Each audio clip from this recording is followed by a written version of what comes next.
Ni hao, halo semuanya, kembali lagi dengan Nubarta. Nonton bareng kita. Makasih ya udah setia menunggu updatean dari Nubarta. Semoga kalian masih akan tetap setia bersama Nubarta sampai akhir ya.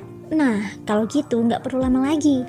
Yuk langsung aja kita siapkan diri dan hati kita ke episode berikutnya. Selamat mendengarkan. Ketika Shoyan mendongak, dia tiba-tiba merasakan tatapan membunuh mendarat padanya. Sebelum dia bisa fokus, pemilik kehadiran itu sudah muncul di hadapannya. Dua tangan ditekuk menjadi cakar dan dengan kejam menyapu ke arah tenggorokan Shoyan. Namun, hanya sedikit percikan api yang keluar selama proses itu. Bahkan tubuh Shoyan yang berdiri tidak bergerak sedikit pun. Kemunculan adegan ini juga membuat orang kuat dari ras ular itu sangat terkejut.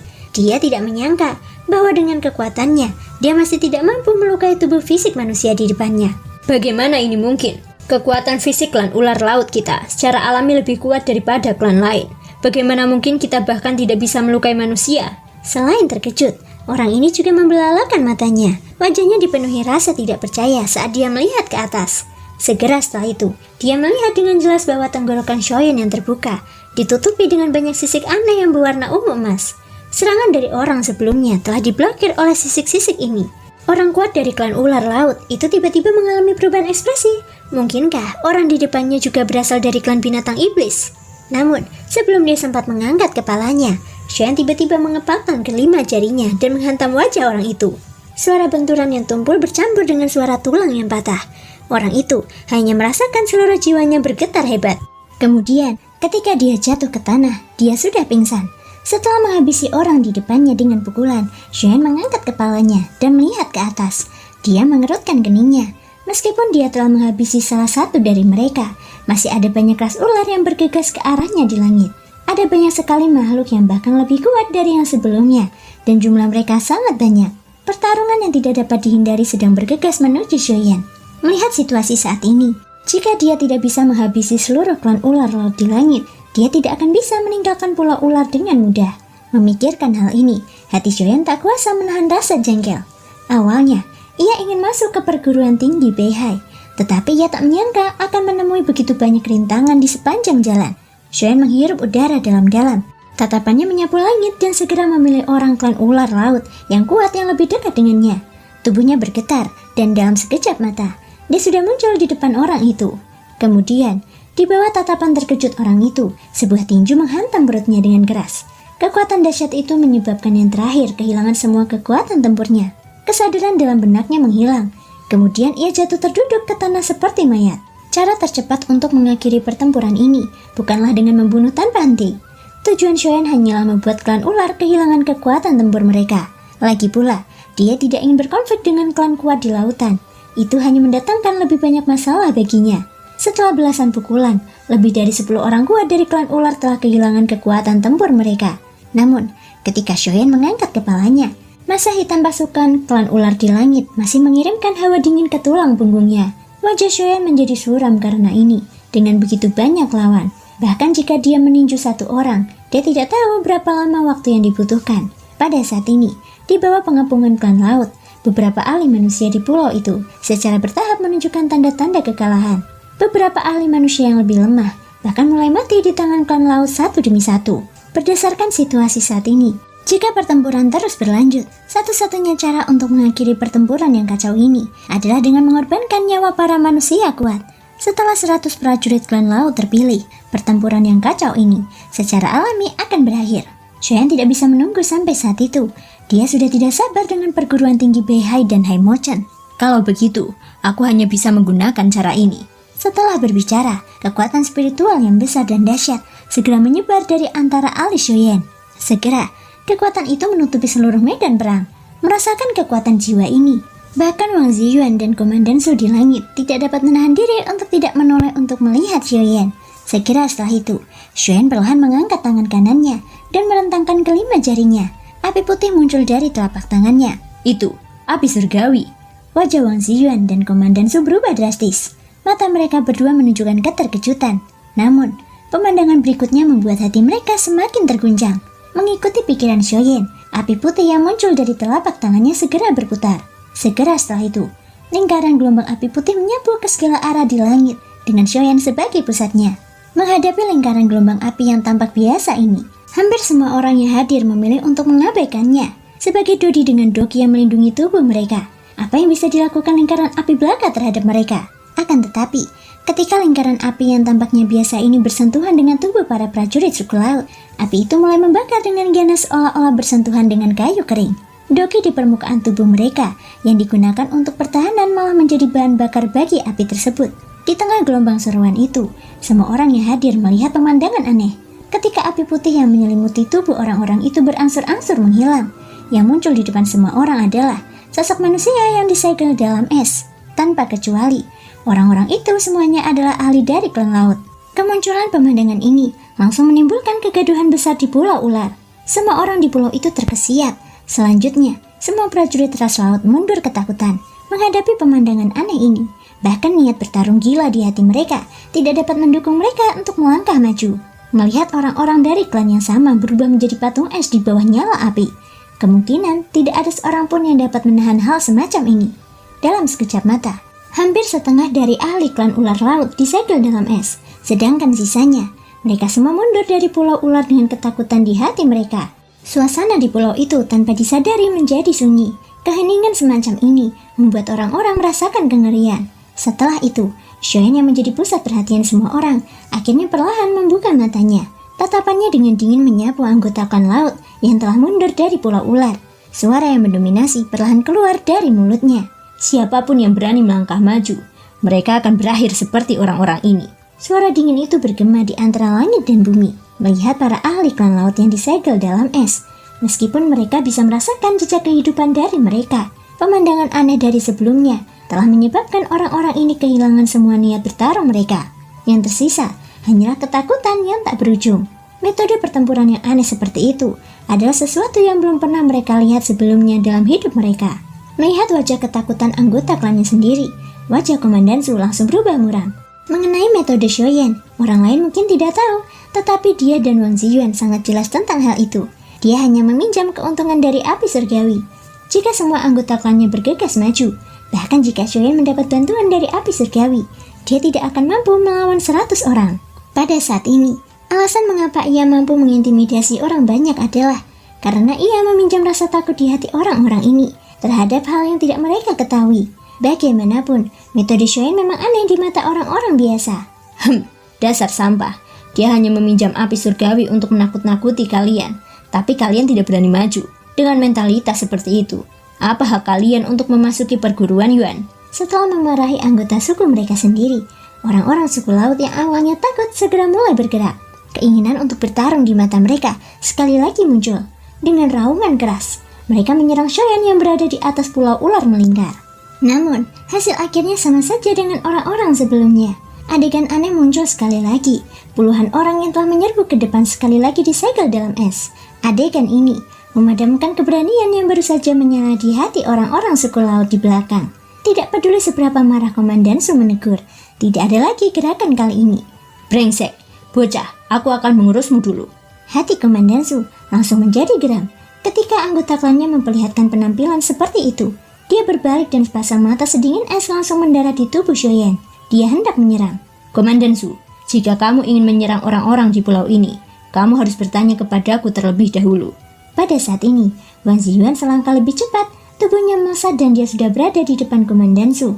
Wang Ziyuan, kau ingin menghentikanku? Ucap Komandan Su. Apakah menurutmu aku tidak bisa melakukannya? Wang Ziyuan tersenyum tipis. Ada sedikit rasa percaya diri dalam senyumannya. Kau ingin bertarung denganku sekarang? Ucap Komandan Su dengan wajah muram. Komandan Su, kamu tidak perlu berpura-pura di hadapanku. Kultivasimu memang telah meningkat selama bertahun-tahun. Hanya masalah waktu sebelum kamu melampauiku. Aku tidak dapat menyangkal hal ini. Namun, sampai sekarang, kamu masih bukan lawanku. Ucap Wang Ziyuan. Mendengar ini, wajah Komandan Su tiba-tiba menampakkan ekspresi garang. Kemarahan di hatinya tak dapat ditahan lagi. Ia mengayunkan lengan kanannya yang penuh otot dan menyerang Wang Ziyuan yang ada di depannya. Disertai suara teredam, Wang Ziyuan mengandalkan kultivasinya sendiri untuk secara paksa memblokir pukulan Komandan Su dengan satu tangan. Seketika, lengannya bergetar dan Doki mengalir keluar menyebabkan Komandan Su mundur setengah langkah. Bagaimana? Apakah kamu masih berencana untuk menyerang? Wang Ziyuan perlahan menarik telapak tangannya. Seluruh telapak tangannya berubah menjadi merah dan sedikit gemetar. Keduanya telah saling mengejar selama bertahun-tahun, menyebabkan perbedaan kultivasi antara Komandan Su dan dirinya tidak lagi terlihat jelas. Sebagai anggota suku ular laut, Komandan Su memiliki keunggulan alami. Dalam hal kekuatan, ia jauh lebih unggul daripada lawan biasa dengan level yang sama. Sekarang, bahkan Wang Ziyuan tidak memiliki banyak kepercayaan diri untuk melawannya. Wang Ziyuan! Tepat saat raungan mengejutkan keluar dari mulut Komandan Su, aura kuat sekali lagi menyapu keluar dari dalam tubuh Wang Ziyuan. Jika kamu ingin menyerang, aku dengan senang hati akan menemanimu. Suara tenang sekali lagi keluar dari mulut Wang Ziyuan. Wajah Komandan Su berkedut. Pandangannya berulang kali menyapu bolak-balik antara Shoyan dan anggota suku di belakangnya. Dia berjuang dalam hatinya. Jika seleksi berakhir seperti ini, dia pasti akan ditegur oleh atasannya saat kembali. Namun, untuk saat ini, seleksi tidak dapat dilanjutkan. Jika dia bertindak berlebihan dan memaksa orang-orang ini untuk menyerang, kemungkinan besar hal itu akan membuat mereka semakin takut. Kerugian yang akan ditimbulkannya hanya akan lebih besar. Setelah ragu-ragu sejenak, Komandan Su menarik aura yang telah dilepaskannya. Wang Ziyuan, antara kau dan aku pasti akan ada akhir. Sedangkan kau... Tatapannya sangat dingin, menyapu tubuh Wang Ziyuan. Setelah itu, tatapan Komandan Su sekali lagi jatuh pada Shoyan. Anak manusia, aku akan mengingat hutang hari ini. Jika aku bertemu denganmu lagi di masa depan, berhati-hatilah dengan hidupmu. Ayo pergi. Setelah meninggalkan kalimat yang kejam, Komandan Su berbalik dengan hati yang penuh amarah. Dia memimpin kelompok anggota klan laut di belakangnya ke arah asal mereka dan berjalan dengan enggan. Tunggu sebentar. Namun, pada saat inilah Shoyan tiba-tiba berbicara. Apalagi yang ingin kamu lakukan? Mata Komandan Su yang gelap dan dingin menatap tubuh Shoyan saat dia berbalik. Shoyan hanya tersenyum tipis dan mengabaikannya. Dia berkata, "Jangan khawatir, Komandan Su. Kamu tampaknya telah melupakan mereka." Saat berbicara, Shoyan melambaikan lengan bajunya. Anggota klan laut yang membeku dan mereka yang pingsan di pulau di bawah segera berubah menjadi garis-garis cahaya yang mengalir. Mereka menyerbu ke depan dan dengan ganas menghantam Komandan Su. Sudut mulut Komandan Su berkedut. Dengan lambaian lengan bajunya, sejumlah besar origin Ki tiba-tiba menyapu keluar. Setelah menghancurkan es dengan satu pukulan, dia akhirnya menangkap anggota klan laut satu persatu. Kemudian, dia dengan kejam melemparkan orang-orang yang pingsan itu ke dalam kelompok anggota klan laut di belakangnya. Tidak diketahui siapa yang dia umpat. Dengan lambaian tangan bajunya, dia terbang menuju kedalaman laut utara dengan pantat penuh debu. Melihat kepergian Komandan Su, Shoyan yang berdiri di udara kosong menghela nafas panjang. Harus dikatakan bahwa menghadapi orang kuat di alam transformasi asal, tekanannya sungguh tidak kecil. Meskipun Wang Ziyuan ada di depannya, Shoyan masih merasa sangat gugup. Tepat pada saat ini, tiba-tiba terdengar suara sorak-sorai di pulau di bawah. Semua orang di pulau itu menatap Shoyan di langit, dan mata mereka penuh dengan kekaguman dan fanatisme, mengandalkan kekuatan sendiri untuk mewujudkan orang-orang kuat yang tak terhitung jumlahnya dari ras ular laut, dan bahkan membuat Komandan Su mundur dengan tak berdaya. Meskipun ada faktor Wang Ziyuan, hasilnya masih membuat orang-orang kuat di seluruh pulau merasa terkejut dari hati mereka. Ketika Shoyan mendarat ke tanah dan kembali ke jalan lagi, dia dikelilingi oleh kerumunan orang. Mata hormat yang tak terhitung jumlahnya menatap Shoyan. Pada saat ini, tubuh Wang Ziyuan tiba-tiba muncul di depan Shoyan, dan kerumunan yang berisik di sekitarnya segera berhenti. Melihat pria parubaya itu perlahan muncul di depannya, wajah Shoyan juga sedikit tertegun. Seketika, dia tidak berani mengabaikan dan dengan cepat menangkupkan tangannya dengan hormat. Hehehe, teman kecil, tidak perlu sopan. Kamu baru saja menyelamatkan semua orang di pulau ini dan menyelamatkan kita dari perang besar. Jika kamu memberi hormat padaku seperti ini, apa yang akan mereka pikirkan tentangku? Wang Ziyuan berkata dengan senyum lembut. Senior bercanda, generasi muda tidak ingin melihat korban. Bagaimanapun, kita semua adalah manusia. Aku hanya bisa melakukan yang terbaik untuk menghindari bencana perang, ucap Shoyan. Wang Ziyuan secara alami memahami kata-kata Shoyan secara menyeluruh. Dia mengangguk dengan senyuman dan berkata, meski begitu, aku masih harus mengucapkan terima kasih atas nama semua orang di pulau ini untuk hal-hal sebelumnya. Setelah itu, keduanya bertukar kata sebentar. Ketika orang-orang di sekitarnya bubar satu demi satu, Wang Ziyuan pergi dengan beberapa kata sopan. Ketika mereka pergi, Shoyan tidak tinggal lebih lama lagi. Dia segera mengeluarkan peta yang diberikan oleh Dia Kenkian kepadanya. Setelah mengetahui arahnya, dia segera menuju ke kedalaman laut utara. Menurut peta, ada banyak pulau-pulau besar dan kecil yang tak terhitung jumlahnya di kedalaman laut utara, dan hampir setengah dari pulau-pulau itu berada di bawah kendali perguruan Beihai. Jika klan laut adalah penguasa di bawah laut, Perguruan tinggi Beihai adalah satu-satunya penguasa dari semua pulau di daratan. Selama masih ada tanda perguruan Beihai di pulau itu, bahkan mereka yang sekuat transformasi asal dan pengembalian asal tidak berani bertindak gegabah di pulau itu. Di masa lalu, ada banyak manusia yang kuat karena mereka tidak mau mematuhi peraturan perguruan Beihai. Mereka diusir dari perguruan tinggi Beihai. Di antara orang-orang itu, bahkan ada seorang pria kuat di level transformasi asal. Transformasi asal, jika dia ditempatkan di tempat lain, orang kuat setingkat itu akan menerima penghormatan yang tak tertandingi. Namun, meskipun begitu, di perguruan Beihai, dia diusir dengan kejam dan bahkan tidak berani melangkah ke Beihai lagi. Berdasarkan ini saja, dapat dibayangkan betapa besarnya kekuatan yang dimiliki perguruan tinggi Beihai. Menurut peta, istana utama perguruan tinggi Beihai juga berada di Laut Utara, menghadap ke utara. Posisinya juga merupakan bagian paling pusat dari semua pulau yang ditempati perguruan tinggi Beihai. Bahkan di peta itu juga ditandai dengan tanda khusus. 3 hari setelah Shoyan meninggalkan Pulau Ular, pinggiran pulau itu diam-diam dikerumuni orang-orang dari ras ular, dan orang-orang ini dikirim oleh Komandan Su. Sayangnya, Shoyan sudah pergi, dan kemungkinan besar dia sudah muncul puluhan ribu mil jauhnya. Selama 3 hari ini, Shoyan berjalan jauh ke utara, tetapi hatinya dipenuhi senyum pahit. Kemanapun dia menoleh, hanya biru laut luas antara langit dan bumi yang bisa dilihatnya. Bahkan dengan peta sebagai panduan, masih sulit bagi Shoyan yang baru saja memasuki Laut Utara untuk membedakan arahnya. Sekarang, satu-satunya hal yang dapat dia pastikan adalah bahwa dia memang menuju ke utara. Tetapi pada saat berikutnya, ledakan keras tiba-tiba terjadi di laut tepat di bawahnya. Doki yang ganas melesat keluar dari bawah ke atas. Jika itu orang lain, serangan tiba-tiba ini mungkin akan langsung membunuhnya. Namun, untuk Shoyan, dia hanya sedikit terkejut. Segera setelah itu, tubuhnya mundur setengah langkah ke belakang. Serangan Doki itu melesat ke atas melewati wajah Shoyan dan menghilang di cakrawala. Kemudian, keempat pria kuat dari klan laut telah muncul di sekitar Shoyan. Masing-masing memegang satu sisi dan mengelilinginya. Hahaha, bocah, kau sebenarnya cukup beruntung untuk menghindari serangan tadi. Namun, itu saja, kami akan mengampuni nyawamu. Sekarang, lepaskan jejak spiritual pada cincin penyimpananmu dan serahkan pada kami. Dengan begitu, kau akan bisa keluar hidup-hidup.